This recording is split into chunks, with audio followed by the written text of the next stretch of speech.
Hello everyone, ICT virtual classes में मैं योगेश किन्नी आपका स्वागत करता हूं। तो जैसा कि आप जानते हैं, हम लोगों ने कल एरिया वेक्टर पढ़ लिया था और एरिया वेक्टर के बाद जैसा कि मैंने आपको बताया था कि हम लोगों को इलेक्ट्रिक फ्लक्स के बारे में जानना है।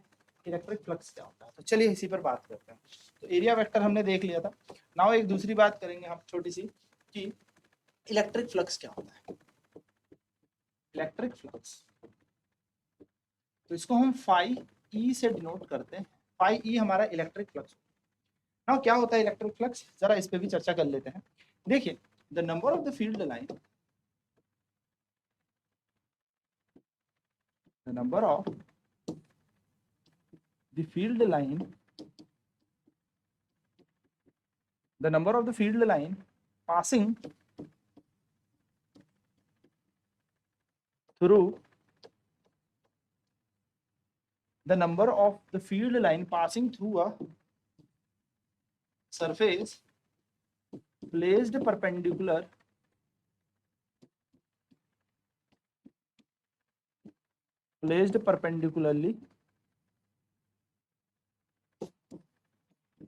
to the electric field, perpendicularly हो या नॉर्मली हो, ठीक है। तो कितनी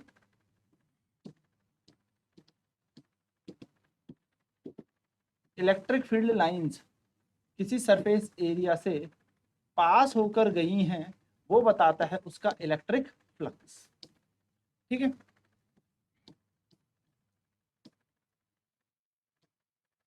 वो बताता है इलेक्ट्रिक। जैसा कि मैंने आपसे कहा है कि अगर हम एक छोटा सा एरिया कंसीडर करेंगे तो एरिया की डायरेक्शन हो जाएगी बाहर की तरफ, और इलेक्ट्रिक फील्ड तो बाहर चल ही रहा था। तो अगर हम इलेक्ट्रिक फील्ड की बात करें या इलेक्ट्रिक फ्लक्स की बात करें, तो इलेक्ट्रिक फ्लक्स होता है हमारे पास छोटे से एरिया के लिए छोटा सा डी फाई ई बराबर इंटीग्रेशन ई डॉट डी ए। तो फाई ई का इंटीग्रेशन करेंगे हम, तो फाई ई आ जाएगा यहाँ पर इलेक्ट्रिक फ्लक्स, और वो बन जाएगा इंटीग्रेशन ई डॉट डी ए। अच्छा, ध्यान में रखिएगा ये क्लोज इंटरवल या क्लोज सरफेस के लिए होता है। तो कुछ इस तरीके से हम इसको यहाँ पे बताते हैं, यानी कि किसी बंद सतह के लिए यह देखा जा रहा है। अगर हम यहाँ से देखें तो डॉट प्रोडक्ट हटाते हैं। जब भी डॉट हटाते हैं, आप सभी को याद होगा, वेक्टर्स में आपने 11th क्लास में पढ़ा होगा कि डॉट हम हटाएंगे तो E D A cos theta आ जाएगा, ठीक है। कई बार हम इसे क्लोज सरफेस में लिखेंगे, कई बार नहीं भी लिखेंगे, लेकिन इसका मतलब यही है कि क्लोज सरफेस के लिए है, ठीक है। तो ये दोनों का मतलब सेम ही है, घबराइएगा मत, इंटीग्रेशन ही है वो, लेकिन बस लिखने का तरीका है किसी बंद वस्तु के लिए या बंद बॉडी के लिए या बंद सतह के लिए। वेयर थीटा, जहां पर जो थीटा है, theta is the angle, where theta is the angle between the electric field and the area vector। जहां पे थीटा क्या है, एक एंगल है किस किस के बीच, इलेक्ट्रिक फील्ड और एरिया वेक्टर के बीच। अगर मैं बात करूं तो phi E is equal to क्या बन जाएगा, E D A cos theta. अब आप याद रखेंगे थीटा इन दोनों के बीच का एंगल है, इलेक्ट्रिक फील्ड और एरिया के बीच। अगर हम बात करें if a surface is placed normally to a field, यानी कि अगर एक सरफेस को हमने फील्ड में नॉर्मली रखा है, नॉर्मली यानी कि 90 डिग्री पे रखा है, जैसे इलेक्ट्रिक फील्ड जा रहा है, और इस सरफेस को हमने कैसे रख दिया, ऐसे रख दिया, ऐसे हमने यहाँ पे रख दिया। तो आप देखेंगे इलेक्ट्रिक फील्ड कैसे निकल रहा है बाहर की तरफ, और एरिया वेक्टर भी यहाँ से बाहर की तरफ निकलेगा, छोटा सा एरिया यहाँ पर। तो यहाँ पर आप देखेंगे कि थीटा की वैल्यू कितनी हो जाएगी, 0 डिग्री। आप बोलेंगे यह तो नॉर्मली रखा था, 90 डिग्री होना चाहिए। एरिया और इलेक्ट्रिक फील्ड के बीच का एंगल, इस सरफेस का इलेक्ट्रिक फील्ड बाहर की तरफ निकल रहा होगा, तो एरिया वेक्टर बाहर की तरफ निकल रहा होगा, तो फाई थीटा की वैल्यू 0। तो अगर हम इसको यहाँ पुट करेंगे तो phi E is equals to क्या आ जाएगा, integration E D A cos 0 degree. Cos 0 का मान कितना होता है, 1। कॉस 0 डिग्री कितना होता है, 1। तो हमारे पास फाई ई की वैल्यू आ जाएगी integration E D A phi E कौन यूनिफॉर्म है तो बाहर, इंटीग्रेशन डी ए, और फाई ई बराबर बन जाएगा ई ए, ये हमारे पास इलेक्ट्रिक फ्लक्स की वैल्यू आ जाएगी। यहीं से अगर हम यूनिट की बात करें, यूनिट ऑफ इलेक्ट्रिक फ्लक्स, यानी कि अगर हम इलेक्ट्रिक फ्लक्स की यूनिट की बात करें तो फाई ई की यूनिट क्या बन जाएगी, इलेक्ट्रिक फील्ड की होती है न्यूटन पर कुलम और एरिया की होती है मीटर स्क्वायर। तो हमारे पास ये यूनिट बन जाएगी Newton metre square per coulomb, इसकी यूनिट बन गई। और आजकल बहुत ज़्यादा ही प्रोमिनेंट ये क्वेश्चन पूछा जा रहा है, बहुत ज़्यादा, कि डायमेंशन क्या होंगे, डायमेंशंस पर बहुत ध्यान दिया जा रहा है। तो डायमेंशन ऑफ इलेक्ट्रिक फ्लक्स की अगर हम बात करें तो सबसे पहले हम इसका फॉर्मूला लिखेंगे कि phi E is equals to होता है E into A. Electric field का होता है न्यूटन पर कुलम और एरिया होता है मीटर स्क्वायर।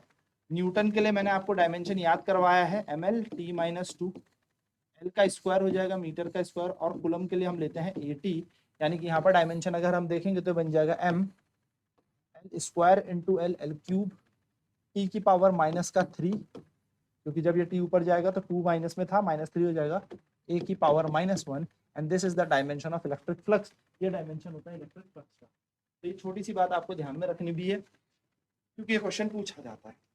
वहीं पर अगर मैं दूसरी बात करूं कि when surface is placed parallel to electric field, यदि सरफेस इलेक्ट्रिक फील्ड के कैसे है, पैरेलली प्लेस्ड है, पैरेलल मतलब साथ साथ, ये सतह है और यही हमारा वैद्युत क्षेत्र, ये सतह और ऐसा हमारा वैद्युत क्षेत्र जो ऊपर से चला जा रहा है। तो अगर हम एरिया वेक्टर देखेंगे तो एरिया वेक्टर कहाँ निकलेगा, बाहर की तरफ इस सरफेस, यानी कि इलेक्ट्रिक फील्ड और एरिया वेक्टर के बीच कितना एंगल बन रहा है, 90 डिग्री का। तो हम यहाँ पर अगर फ्लक्स की बात करें तो phi E is equals to क्या होता है, phi E is equals to हमने पढ़ा integration E D A cos theta, theta यहाँ पे 90 डिग्री होने के कारण कॉस 90 जीरो हो जाएगा, कॉस 90 का मान 0, और यहाँ पर जो फ्लक्स आएगा इस सतह से जो फ्लक्स हमें मिलेगा वो मिल जाएगा 0। यानी कि अगर सरफेस पैरेलल है तो इलेक्ट्रिक फ्लक्स 0 है, और अगर सरफेस परपेंडिकुलरली या नॉर्मली रखा है तो इलेक्ट्रिक फ्लक्स हमें मिलेगा phi E is equals to E A. E यहाँ पर इलेक्ट्रिक फील्ड है, ए यहाँ पर एरिया है। तो ये छोटी छोटी चीजें याद रखनी है, पता होनी बहुत जरूरी है, बिना फ्लक्स के गॉस थ्योरम नहीं बन पाएगी, और ये फॉर्मूला काफी इंपॉर्टेंट है। तो क्या कहता है electric flux, the number of the field line passing through a surface area placed normally to the field और placed perpendicularly to the field.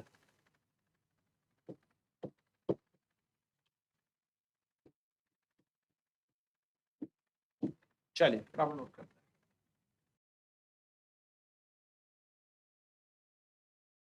तो बेसिकली ये बात ध्यान में रखिएगा, ठीक है। तो यहाँ पर क्या हुआ कि हमारे पास जो ये पूरा का पूरा इलेक्ट्रिक फील्ड जा रहा है, तो इलेक्ट्रिक फील्ड बाहर की तरफ जा रहा है, एरिया वेक्टर भी बाहर लग रहा है। तो सिंपल सी बात आपको ध्यान में रखनी है, ठीक है।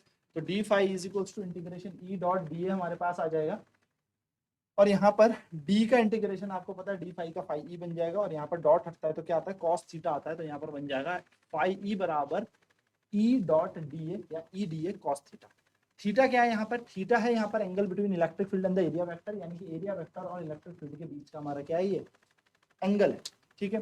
थीटा से ही बहुत सारी चीजें डिपेंड करती है कि किस तरीके से सरफेस आपने रखा है, ये बात आपको ध्यान में यहाँ पर रखनी है। चलिए नोट करेंगे फटाफट।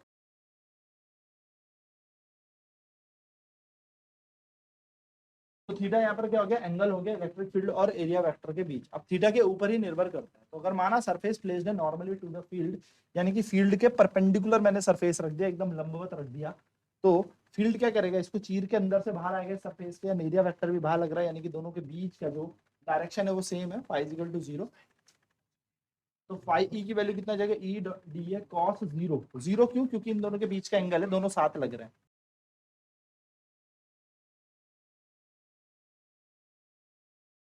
तो D phi phi E is equals to जाएगा E D A cos 0। Cos 0 की वैल्यू सभी जानते हैं, कॉस 0 का मान कितना होता है, तो कॉस 0 की वैल्यू हो जाती है 1। तो फाई ई बराबर आ जाएगा इंटीग्रेशन ई डी ए, ई क्योंकि यूनिफॉर्म है यानी कि कांस्टेंट है, यानी कि एक समान है, तो बाहर आ जाएगा। डी ए का इंटीग्रेशन होता है ए, तो फ्लक्स का फॉर्मूला बन गया phi E is equals to E A. ये हमारा इलेक्ट्रिक फ्लक्स का क्या बन गया, सूत्र बन गया, फॉर्मूला बन गया। ना यूनिट पूछी हमसे इलेक्ट्रिक फ्लक्स की, तो phi is equal to unit क्या बन जाएगी, देखो इलेक्ट्रिक फील्ड की होती है न्यूटन पर कूलम और एरिया की होती है मीटर स्क्वायर, तो न्यूटन पर कूलम इंटू मीटर स्क्वायर, यानी कि न्यूटन मीटर स्क्वायर और कूलम ऊपर जाएगा, तो न्यूटन मीटर स्क्वायर पर कूलम यहाँ पर हमारी यूनिट बन जाएगी, या newton metre square coulomb inverse हमारी इसकी यूनिट या इकाई बन जाएगी।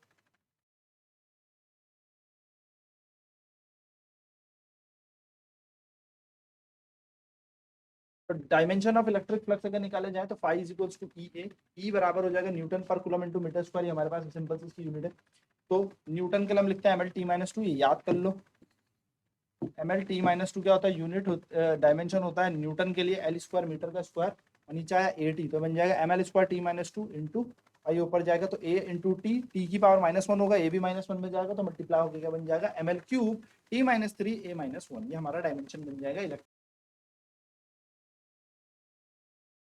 तो जब सरफेस पैरेलल रखा हो, तो पैरेलल रखा हो तो इलेक्ट्रिक फील्ड ऐसे जा रहा है, एरिया वेक्टर बाहर लग रहा है, यानी कि theta is 90 degree between the electric field and area vector, तो फ्लक्स की वैल्यू कितनी हो जाएगी, E D A cos theta की वैल्यू 90 डिग्री है, कॉस 90 जीरो होता है, so pi is equals to zero बन जाएगा, ये बात ध्यान में रखिएगा, छोटी छोटी सी बात है।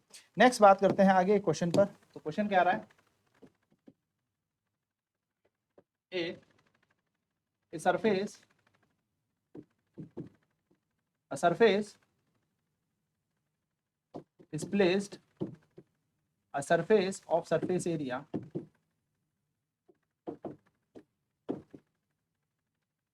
a surface of surface area 30 centimeter square is placed in a uniform electric field. The surface of surface area 30 centimeter square is placed in a uniform electric field of 10 Newton per coulomb, 100 Newton per coulomb कर लो, find the flux, find the flux generated, या find the flux pass through the surface, बोलो find the electric flux, simple से question लिख लेते हैं, electric find the electric flux, चलिए easy सा question है, फटाफट से निपटा लेते हैं। हमें एक चीज पता है, इलेक्ट्रिक फील्ड हमें यहाँ पर दे रखा है, इलेक्ट्रिक फील्ड ई वेक्टर हमें यहाँ पर कितना दे रखा है, वो दे रखा है हमें 100 न्यूटन पर कूलम, हमें एरिया यहाँ पर दे रखा है, एरिया कितना दे रखा है 30 सेंटीमीटर स्क्वायर, तो 1 सेंटीमीटर में 10 टू द पावर -2, यानी कि बन जाएगा 10 टू द पावर -4 मीटर का स्क्वायर, एरिया हमारे पास आ गया। हमें क्या निकालना है, फ्लक्स निकालना है, फ्लक्स, तो फ्लक्स का फॉर्मूला हमें पता है, ई इंटू ए होता है, फ्लक्स ऐसे रहेगा, ई कितना है, ई है हमारे पास 100 न्यूटन पर कूलम, और ए क्या है हमारे पास, ए है हमारे पास 30 इंटू 10 टू द पावर -4, हमने से सॉल्व कर दिया। अब आप बोलोगे सर यहाँ पर तो कॉस थीटा भी तो होता है, तो कॉस थीटा इसने बोला नहीं, परपेंडिकुलरली है, यानी कि थीटा की वैल्यू 0 डिग्री होगी और कॉस 0 कितना हो जाता है 1, ये क्यों हुआ, परपेंडिकुलर रखा है, लेकिन सरफेस परपेंडिकुलर है इलेक्ट्रिक फील्ड के, लेकिन एरिया वेक्टर तो इलेक्ट्रिक फील्ड के साथ 0 एंगल बनाएगा, यानी कि ये ध्यान में रखने वाली छोटी सी बात है, बट बहुत इंपॉर्टेंट बात है। तो फ्लक्स आ जाएगा आपका 100 गुणा 300, और इसका मतलब होता है 1 2 3 4, 1 2 3 1 2 3, यानी कि 3/10, यानी कि फ्लक्स आ गया 0.3 न्यूटन मीटर स्क्वायर पर कूलम, या कूलम इनवर्स इसकी इकाई होती है। इकाई यूनिट जरूर लिखनी है, तभी इसके नंबर पूरे मिलेंगे, यूनिट के भी नंबर कैंसिल होते हैं। चलो, तो फ्लक्स जानने के बाद अब बात करते हैं गॉस थ्योरम की, गॉस लॉ क्या है। गॉस थ्योरम भी इलेक्ट्रिक फ्लक्स निकालने की बात करता है, लेकिन एक गॉसियन सरफेस या क्लोज सरफेस में। तो मान लो एक ये क्लोज सरफेस है जिसके सेंटर पे चार्ज क्यू हमने रख दिया, अगर हम यहाँ से एक एलिमेंट कट डाउन करें तो एरिया एलिमेंट बाहर की तरफ निकलेगा, लेट अस कंसीडर ये दूरी कितनी है r, ठीक है। तो गॉस थ्योरम क्या कहता है, गॉस लॉ क्या कहता है, गॉस कहता है ये कोई गॉसियन सरफेस है, कोई क्लोज्ड सरफेस है, गॉसियन सरफेस हम इसको कहते हैं, ठीक। तो कैसे फ्लक्स देखा जाए, तो गॉस थ्योरम कहती है the electric flux coming out of a surface, coming out of a closed surface the electric flux coming out of a closed surface is 1 upon epsilon naught times the total. The electric flux coming out of the surface or a closed surface is 1 upon epsilon naught times the total charge enclosed in the surface. ठीक है, तो क्या कह रहा है, electric flux कह रहा है हमें कि जो टोटल फ्लक्स आप निकालना चाहते हो, आप निकालो 1 upon epsilon not times of the total charge, यानी कि जितना भी चार्ज हमारे पास उस सरफेस के अंदर है, यानी कि क्यू नेट का 1/एप्सिलॉन नॉट, ठीक है, या क्यू नेट का एप्सिलॉन का 1/एप्सिलॉन नॉट, ये हमारे पास हो जाता है इलेक्ट्रिक फ्लक्स। तो यानी कि फ्लक्स सीधी सी बात है, फाई इज इक्वल्स टू, आप याद करें तो क्यू अपॉन एप्सिलॉन नॉट होगा, और ये जो क्यू होगा this is a total charge contained in a closed surface, q total charge है, नेट चार्ज, ठीक है। So this is our electric flux, ये हमारा इलेक्ट्रिक फ्लक्स, ठीक है। इस तरीके से आप निकाल सकते हैं इलेक्ट्रिक फ्लक्स। तो दिस इज गॉस थ्योरम की बहुत आसान हो गया फ्लक्स निकालना किसी क्लोज सरफेस के अंदर के लिए या किसी क्लोज्ड बॉडी के लिए। ये छोटी छोटी चीजें आपको ध्यान में रखने वाली बात है। चलो एक छोटा सा नोट यहाँ पर हेडिंग लिखेंगे, नोट काफी इंपॉर्टेंट है। हम यहाँ पे लिखेंगे चार्ज का डिस्ट्रीब्यूशन कैसे होता है। चार्ज डिस्ट्रीब्यूशन, चार्ज का डिस्ट्रीब्यूशन ना 3 तरीके से किसी बॉडी में हो सकता है, यानी कि जब आप चार्ज को डिस्ट्रीब्यूट करेंगे तो it can be of two type. First is linear charge distribution, जिसके लिए वर्ड आया लीनियर चार्ज डेंसिटी,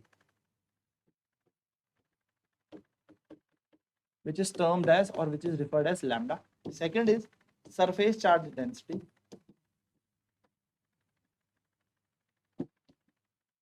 दूसरा आता है सरफेस चार्ज डेंसिटी जिसको हम सिग्मा कहते हैं, और तीसरा आता है वॉल्यूम चार्ज डेंसिटी।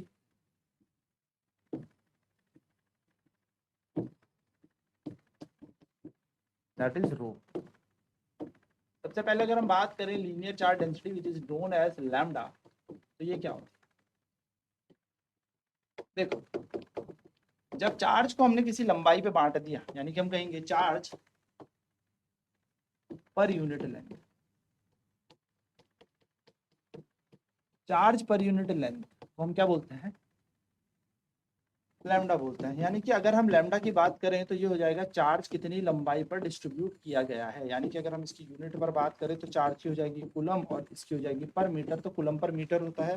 और डायमेंशन की बात करें तो डायमेंशन इसका होता है ATL-1 AT।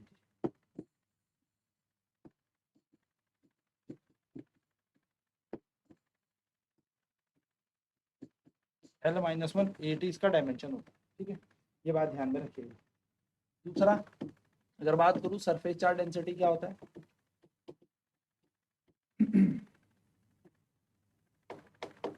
सिग्मा जिसको टर्म्ड अप होता है, तो ये होता है चार्ज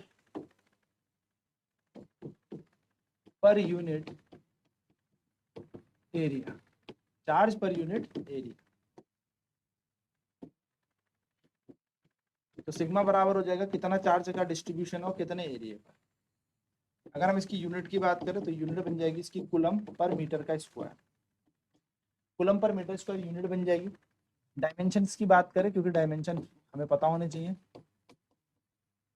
तो कूलम के लिए लेते हैं हम AT और नीचे बैठा है मीटर का स्क्वायर, यानी कि इसका डायमेंशन बन जाएगा L-2 A इंटू टी, या टी है, टी पहले आता है, ठीक है, L-2 टी है इसका डायमेंशन बन जाएगा। ऐसी थर्ड हमारे पास आती है वॉल्यूम चार्ज डिस्ट्रीब्यूशन। थर्ड हमारे पास है वॉल्यूम का charge distribution, volume charge distribution.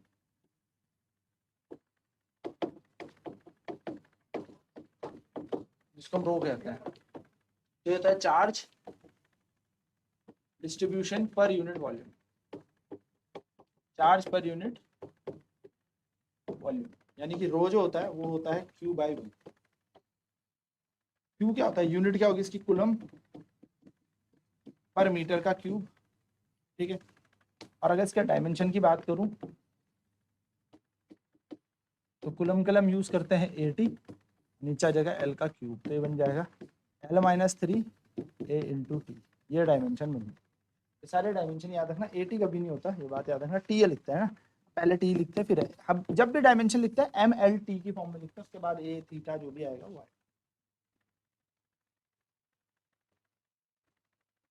Property Gauss law note down करते हैं। तो क्या कहता है, electric flux coming out of a close surface is 1 by epsilon times the total charge enclosed in a surface. यानी कि जो इलेक्ट्रिक फील्ड किसी सरफेस से आ रहा है, किसी बंद सरफेस से आ रहा है, किसी गॉसियन सरफेस से आ रहा है, कैसे निकाला जाएगा, तो जितना भी चार्ज इस बॉडी के अंदर कंटेंट है उसको 1 अपॉन एप्सिलॉन नॉट कर दो, आंसर मिल जाएगा। चलिए फटाफट नोट डाउन करो।